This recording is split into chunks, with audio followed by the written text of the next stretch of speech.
Olá, irmãos e irmãs, os nossos visitantes, como é bom estar com vocês em mais este momento, dia 2 de junho de 2020, nesta terça-feira, para podermos novamente começar esta semana falando da palavra de Deus, conversando, meditando e também orando.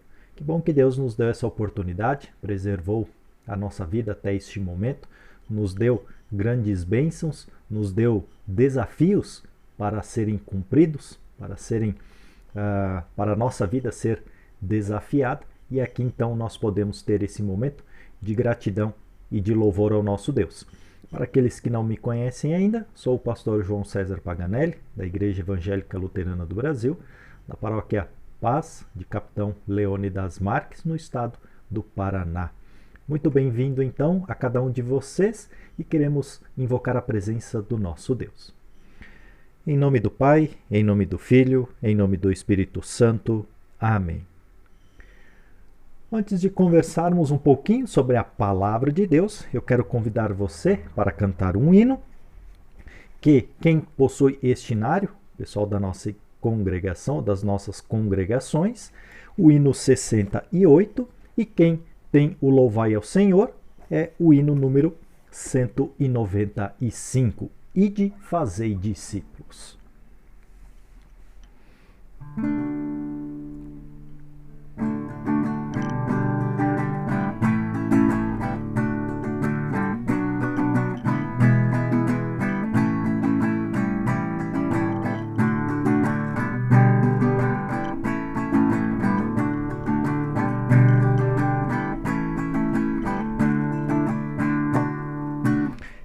Por todo mundo e pregai o Evangelho a toda criatura. Ide por todo mundo e pregai o Evangelho a toda criatura. Deus enviou seu Filho para nos salvar, do pecado libertar. Temos a certeza que Ele nos livrou, sobre a morte triunfou. Ide por todo mundo e pregai o Evangelho a toda criatura. Ide por todo mundo e pregai o Evangelho a toda criatura. Tu que agora sabes deste seu perdão, sentes pelo teu irmão. Vai então, ensina, Cristo é salvação, que tira da escuridão. Ide por todo mundo e pregai o Evangelho a toda criatura. Ide por todo mundo e pregai o Evangelho a toda criatura. A toda criatura.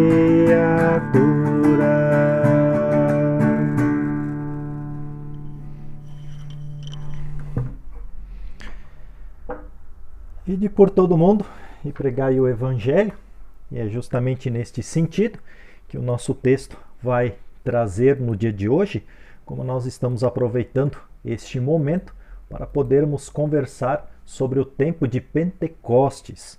Esse tempo de Pentecostes nós queremos ir lá no texto de Atos dos Apóstolos, capítulo 4, para conversarmos um pouquinho. Então você pode abrir a sua Bíblia em Atos dos Apóstolos, capítulo 4, para podermos então conversar um pouquinho sobre esse texto.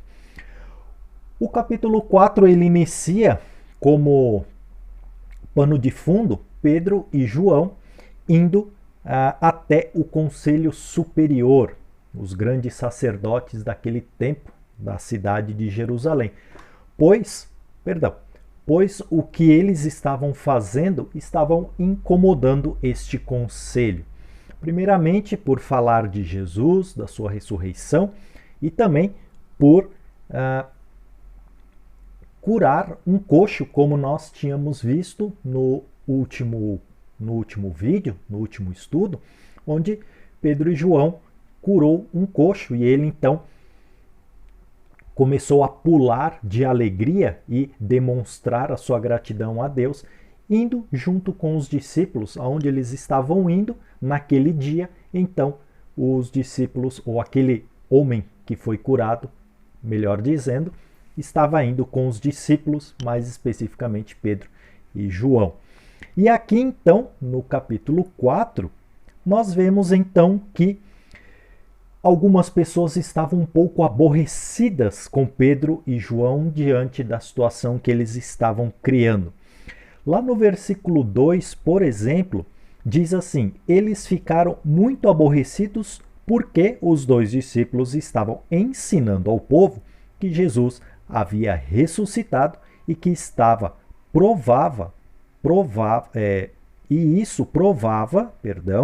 que os mortos vão ressuscitar. Então isso estava incomodando, porque nós sabemos que tinha alguns líderes que não acreditavam na ressurreição. Eles não estavam acreditando, muito menos nos milagres. Mas como eles tinham presenciado este milagre que Pedro e João tinham realizado, então eles ficaram com um pé meio atrás. Mas eles acharam um jeito de começar a indagar Pedro e João e colocá-los contra a parede, dizendo que não havia ressurreição. Então, por isso que essa liderança estava muito aborrecida com os discípulos.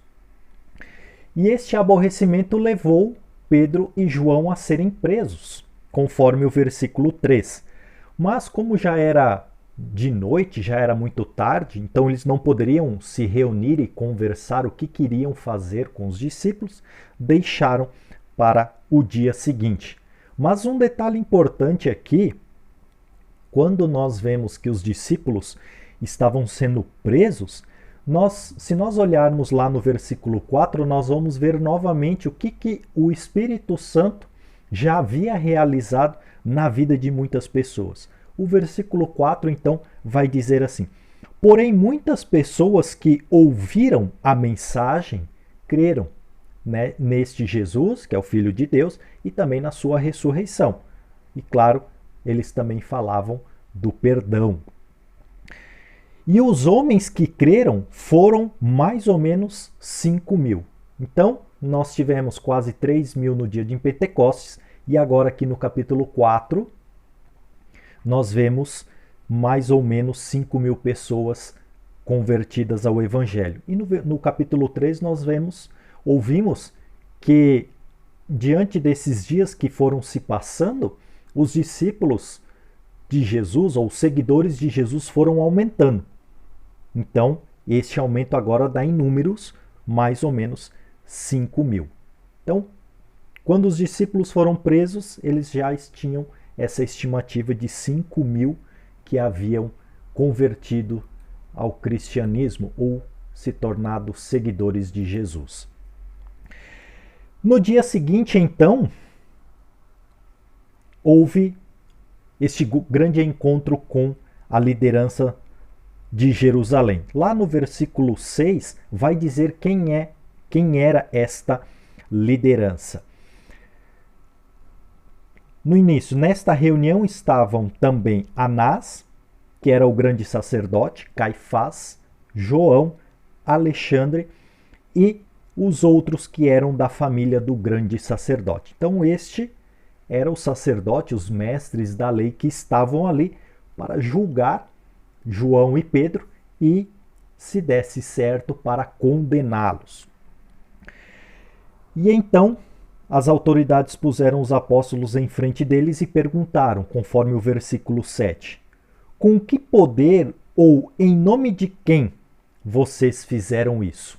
O que eles estavam fazendo? Curando e anunciando que havia ressurreição.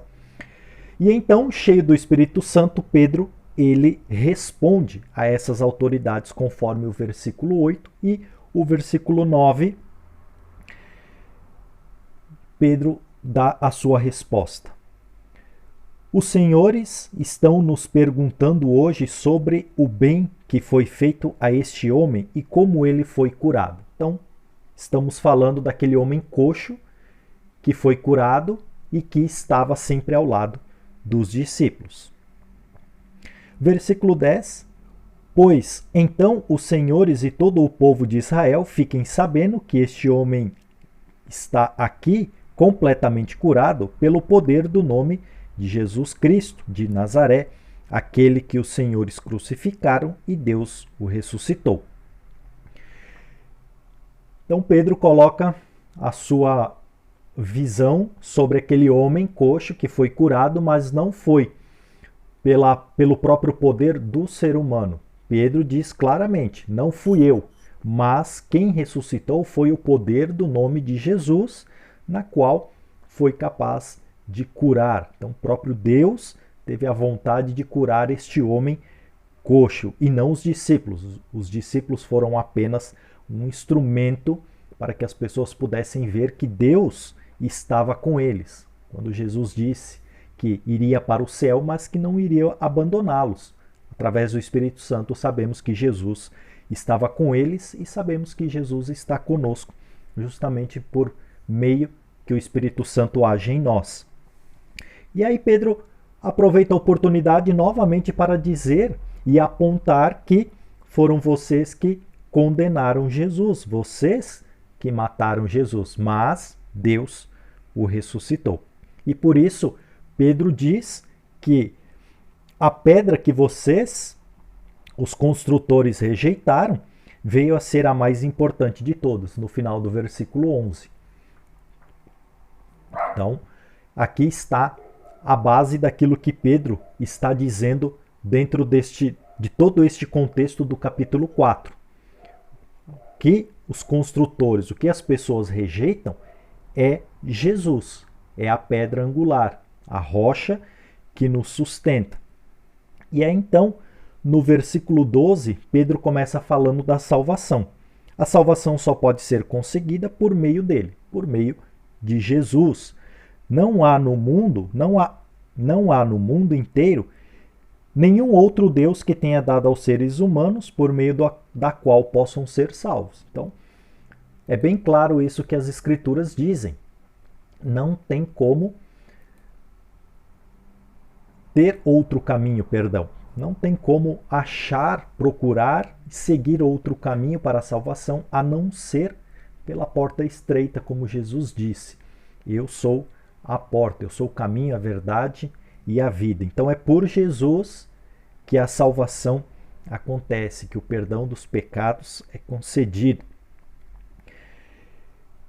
E por dizer isso, então, o conselho continua admirado, ficou abismado com a coragem que os discípulos tinham e também pelo seu conhecimento. Porque lá no versículo 13 vai dizer assim: os membros do Conselho Superior ficaram admirados com a coragem de Pedro e de João, pois sabiam que eles eram homens simples e sem instrução. Em alguns estudos atrás, o pastor já havia mencionado isso, que essa liderança achavam que os discípulos, por ser da região da Galileia, não tinham conhecimento de nada. Não sabiam como se expressar e muito menos na parte espiritual, na parte teológica, eles não tinham conhecimento nenhum. E agora eles estão admirados, porque eles sabem da originalidade desses discípulos, mas ficam admirados por tamanho conhecimento que esses discípulos adquiriram quando estavam perto de Jesus. E é claro, podemos deixar de frisar a ação e o papel do Espírito Santo, pois o Espírito Santo que também coloca as palavras certas nos nossos lábios para podermos testemunhar de forma mais eficaz e mais clara às pessoas quem é Jesus, o que ele fez por cada um de nós e o que Jesus espera das pessoas. Então eles ficaram admirados com o tipo de palavras e de resposta que eles deram. E diante disso, então, eles não ficaram sem ação, não sabiam o que queriam fazer, porque eles não poderiam prender Jesus, os discípulos, e eles não poderiam fazer outra ação porque eles presenciaram a cura do coxo. E aí o povo iria indagar por que estavam maltratando aqueles discípulos. Então, pediram para que eles pudessem sair da sala, lá no versículo 15 diz para que João e Pedro saíssem, para eles poderem conversar. E na conversa, então, sabiam que não poderiam matá-lo, nem condená-los à prisão, mas poderiam repreender de uma forma bem forte, dizendo para não falar mais sobre Jesus. Não falar mais sobre Jesus. E então foi esta decisão que tomaram, chamaram os discípulos e falaram: vocês estão proibidos de falar sobre Jesus. O que nós iríamos fazer numa situação dessa? Se uma autoridade dissesse que nós não poderíamos mais falar sobre Jesus para as pessoas, nós iríamos nos calar, nós não iríamos falar do Evangelho, nós iríamos fugir, ficar em casa, intocados, pensando no que poderia fazer ou com medo de ser repreendido, de ser perseguido. O que nós iríamos fazer se não pudéssemos falar de Jesus? O fato é que no mundo de hoje nós sabemos que há muitos lugares em que não se pode falar de Jesus. As pessoas realmente são perseguidas, são mortas, e isso traz uma grande tristeza por você não poder compartilhar do seu Deus, da salvação que você conhece através das Escrituras Sagradas. Mas os discípulos nos dão uma grande lição de como lidar com esta situação a partir do versículo 19, quando diz assim: os senhores mesmos julguem diante de Deus. Devemos obedecer aos senhores ou a Deus? Esta é a pergunta que os discípulos fazem. A quem nós devemos obedecer? Aos homens ou a Deus? E aí nos lembramos, e o pastor já falou isso uma outra vez, em que Jesus pergunta aos discípulos e à multidão: vocês não podem servir a dois senhores. Ou nós servimos ao mundo, a nós mesmos, ou nós servimos a Deus. E aí então o versículo 20 continua: pois não podemos deixar de falar daquilo que temos visto e ouvido. Então a decisão dos discípulos já estava tomada. Eles não iriam obedecer àqueles senhores, àquela liderança, mas eles iam continuar obedecendo a Deus, porque eles não podem deixar de falar daquilo que têm visto e ouvido. Tudo aquilo que eles presenciaram na vida de Jesus, tudo aquilo que Jesus fez, e também até pela ressurreição, na qual é a grande alegria deles também, como é a nossa, de que diante da morte nós vamos viver felizes ao lado de Jesus. Por tomarem esta decisão, então o conselho continuou repreendendo, ameaçou com muito mais dureza, conforme o versículo 21 diz, e depois os mandou embora. E aí no final do versículo 21 diz assim: o conselho não pôde castigá-los porque todo o povo louvava a Deus por causa do que havia acontecido, da cura do coxo. O homem que foi curado por esse milagre tinha mais de 40 anos. Então, um homem de meia idade, que tinha um pouco mais de 40 anos e que teve esta grande maravilha em sua vida. Por ser soltos, os discípulos então voltam para o seu grupo, conforme o versículo 23, e agora então eles se colocam em oração a Deus, para agradecer a Deus justamente pelo testemunho, por serem presos e através disso puderem colocar Jesus como a referência de suas vidas, e também dizer para aquele conselho que eles não iriam obedecer a eles, mas iriam continuar obedecendo ao seu Salvador, ou seja, Jesus. E então a oração segue desta maneira. Eu vou ler aqui para vocês, para nós termos um pouquinho de como os discípulos agradeceram por todo este momento a Jesus. Então diz assim, versículo 24. Assim que eles ouviram isso, adoraram todos juntos a Deus, dizendo: Senhor, Tu és o Criador do céu, da terra, do mar e de tudo o que existe neles. Tu falastes por meio do Espírito Santo e do nosso antepassado Davi, teu servo, quando ele disse: Por que as nações pagãs ficarão furiosas? Por que os povos fizeram planos tão tolos?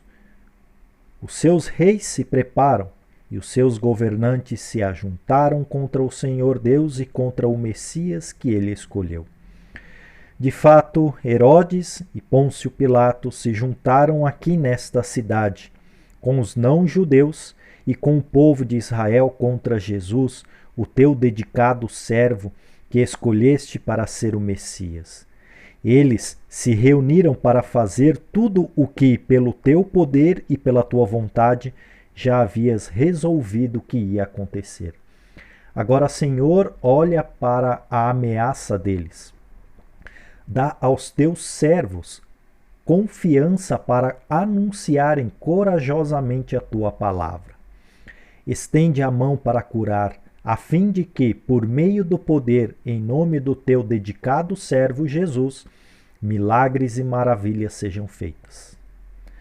Quando terminaram de fazer essa oração, o lugar onde estavam reunidos tremeu. Então todos ficaram cheios do Espírito Santo e começaram a anunciar corajosamente a palavra de Deus. Como é bonita esta oração, porque diante da decisão dos discípulos, eles pedem a Deus força e coragem para continuar testemunhando, e que o Espírito Santo possa os ajudar a continuar fazendo maravilhas na vida das pessoas, não só por meio das curas, mas também para que o Evangelho toque o coração das pessoas, que as pessoas possam ser convertidas. E todo este trabalho tem uma gratidão grande por parte dos discípulos. E esta gratidão, então, vem por meio da união que eles estão tendo, porque diante das suas necessidades, todas as suas necessidades são supridas, conforme o versículo 32 ao versículo 37, onde cada um que está em dificuldade pede ajuda, o outro vai lá, vende uma casa, vende um terreno, vende alguns alimentos ou algum outro bem, e todo esse dinheiro é ofertado à igreja e a igreja então distribui para a necessidade da própria igreja, dos discípulos, para que as suas necessidades fossem supridas. E essas necessidades não são somente materiais, mas para ajudar nesse trabalho em que eles estão começando, na divulgação do Evangelho. E eles estão em Jerusalém procurando levar as pessoas realmente ao Evangelho. Mas para isso eles precisam de ajuda na questão das ofertas, nas questões das próprias pessoas se colocarem à disposição para louvar a Deus e também para dar testemunho. Porque como nós vimos, no dia de Pentecostes foi quase 3.000 pessoas convertidas e agora nós ouvimos quase 5.000 pessoas que foram convertidas ao cristianismo, se tornaram seguidores de Jesus. E esses seguidores precisam de condições para dar continuidade ao trabalho que Deus assim colocou aos cuidados dos seres humanos, aqueles que são chamados para viver unidos com Jesus. É a situação em que nós vivemos como igreja como um todo, né? Toda a nossa igreja depende daquilo que os cristãos, os filhos de Deus, conseguem fazer para Deus. Então, este é um lado importante em que precisamos conversar um pouquinho, e num próximo encontro, quando nós conversarmos sobre o capítulo 5 de Atos, nós vamos ver um pouquinho desta questão da importância das ofertas para que o testemunho continue sendo pregado. Diante do contexto dos discípulos daquela época e como nós usamos os nossos recursos para levar o evangelho em nosso meio, em nossa cidade, para o nosso estado, para o nosso Brasil e assim por diante. Mas por enquanto ficamos assim. Terminamos aqui, encerramos a nossa conversa sobre o capítulo 4 e que assim possamos nos animar diante da decisão dos discípulos que eles tomaram. Não vou deixar de anunciar o evangelho por causa de vocês, por causa da liderança que vem nos oprimir dizendo que eu não posso falar de Jesus. Isso é uma liberdade que nós temos em nosso país. Isso é um privilégio que nós temos, então nós podemos continuar levando Cristo para todos. Mas isto cabe a decisão a você, a mim. Você precisa ter essa vontade e esta decisão em si, no seu coração, junto com Deus, de que você vai continuar levando o Evangelho para as outras pessoas. Então, os discípulos aqui tomaram esta decisão por amor a Deus. E assim esperamos que todos nós possamos ter esta mesma atitude de dizer sim para Deus e continuar pregando o Evangelho. E que nós possamos, em nossas dificuldades, nós possamos pegar esta oração através do versículo 24 do capítulo 4 de Atos e recitar a Deus, pedindo ajuda e coragem para testemunhar. Então, que não possamos ter medo de anunciar o Evangelho, mas coragem para fazer esta obra de Deus. Então, que Deus possa nos abençoar hoje e para toda a eternidade. Amém. Irmãos e irmãs, convido vocês para fazermos a oração que Jesus nos ensinou. Pai nosso que estás nos céus, santificado seja o teu nome, venha o teu reino, seja feita a tua vontade, assim na terra como no céu. O pão nosso de cada dia nos dá hoje, e perdoa-nos as nossas dívidas, assim como nós também perdoamos aos nossos devedores. E não nos deixes cair em tentação, mas livra-nos do mal, pois teu é o reino, o poder e a glória, para sempre. Amém. Obrigado pela sua companhia e espero que vocês tenham uma ótima noite, que Deus possa conceder um maravilhoso dia amanhã e assim também Deus possa nos proporcionar em mais um encontro amanhã para podermos falar e meditar nesta palavra do Senhor. Fiquem na paz de Cristo Jesus e até o nosso próximo encontro.